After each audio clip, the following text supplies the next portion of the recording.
Journalism is about deadlines. It's about getting an assignment and executing it within the time frame that you're given. And I think that these type of assignments are the absolute best way that you can learn, which is why we do them. Even though they're really difficult and we got to wake up really early and it's so stressful. And I didn't hear one complaint about having to take a 6 a.m. flight. I didn't hear one complaint about, oh, I'm tired, I don't have any energy. I mean, my students handle this in a very independent way. I mean, they organized how they were going to get to the airport. They broke up in groups so that they could fit in the cabs. They had everything laid out and planned out as to how they were going to do it. By the time we get to El Paso, we have to know exactly what we're going to do, where we're going to go, what our stories are, have some of it already reported, because we just don't have a lot of time on the ground. Being on the ground is sort of making it real, but hopefully we'll tell some important stories. I'm excited and I'm ready to report. We're very eager to work on the story. So you guys ready? Yep. Today we're going to check into the hotel, to the dorm. We're going to hope everything goes okay. I don't know. And then we're going to have dinner all together. Jen's coming to the dorm at 5. Julie, me and Adrian are going to take you to the fence, the wall, and see what we could find. I went the day before because I was so anxious and worried about things being set up correctly. I emailed you guys the address, I emailed you guys your roommates, I emailed you guys everything. No, because three addresses come up. That's why I wasn't sure. Okay, no, that was just the address in the beginning, was where you were staying, and then I sent you one that was phone numbers. I just thought just in case for some reason we got split up. I picked them up at the airport in El Paso. Drove them to the dorm rooms where they were staying, and we had a meeting that evening. Okay, thanks. Put your hand on it and it scans it. Where's your gear? I didn't bring it. I'm going to go back and get it. Oh, okay. I have connections to the University of Texas El Paso through NAHJ, the National Association of Hispanic Journalists.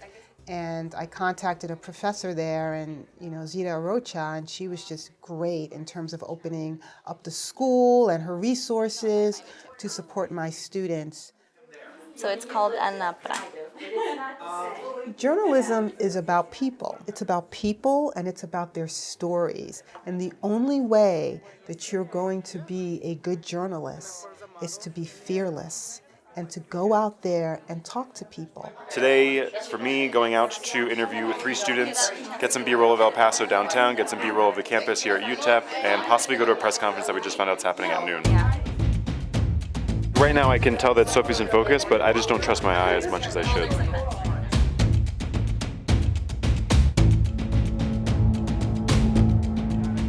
Reporting New York and Nation is extremely hands-on, not only for the students, but for me too. We're all in it together.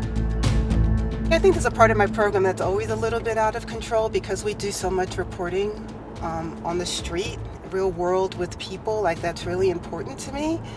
So, but what's hard is I've never been here. I don't know anything. I know what I've read, but there's a level of craziness about it, but it's sort of the kind of thing that I really thrive on, I think.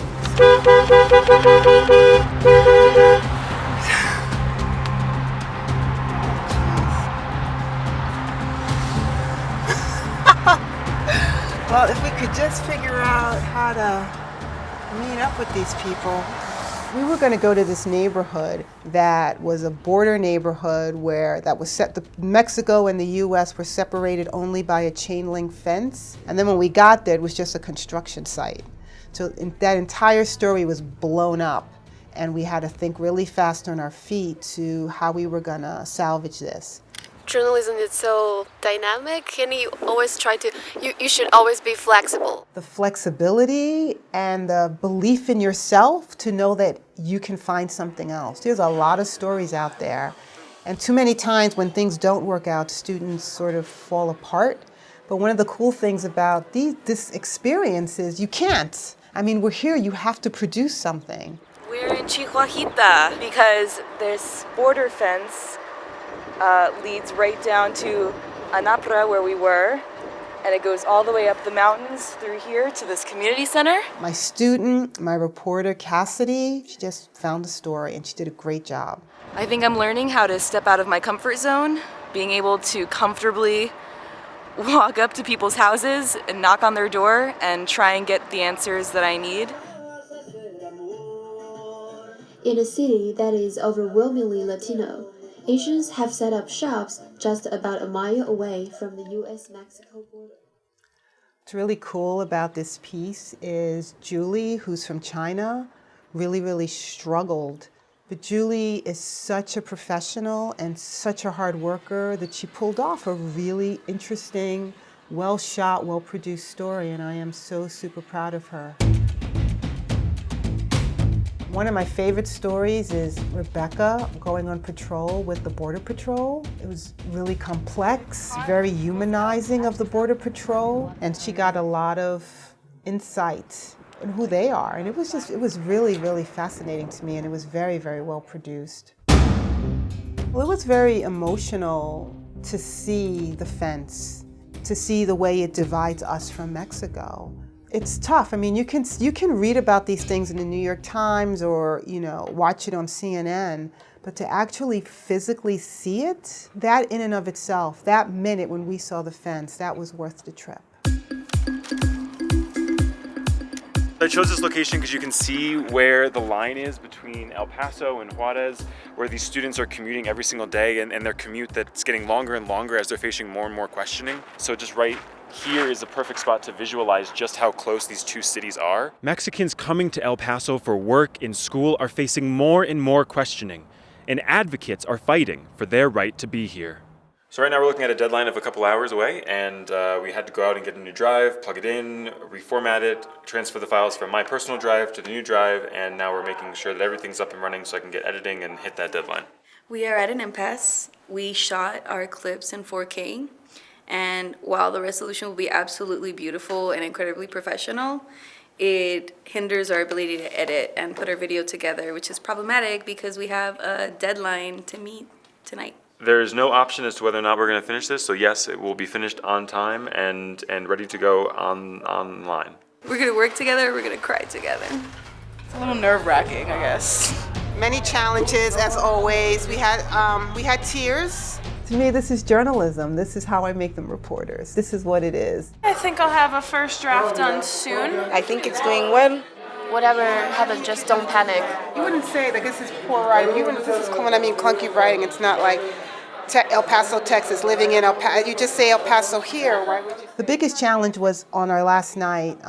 Students got sick, and my big deadline-driven push had to be extended. But in the end, I'm the one that had to tell them to stop because they would have kept going. Even though they were vomiting and drinking Pepto-Bismol, they still wanted to meet deadline. And when you have students like that, I'm really super proud of them.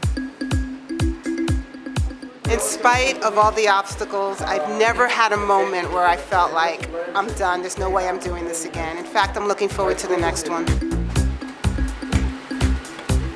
Living in Mexico crossed into the States for school. Living in Juarez. Yes. Hallelujah. This is so good. This is so professional. I am so super proud of Brandon. I really am. Yay! And it's shot in 4K too.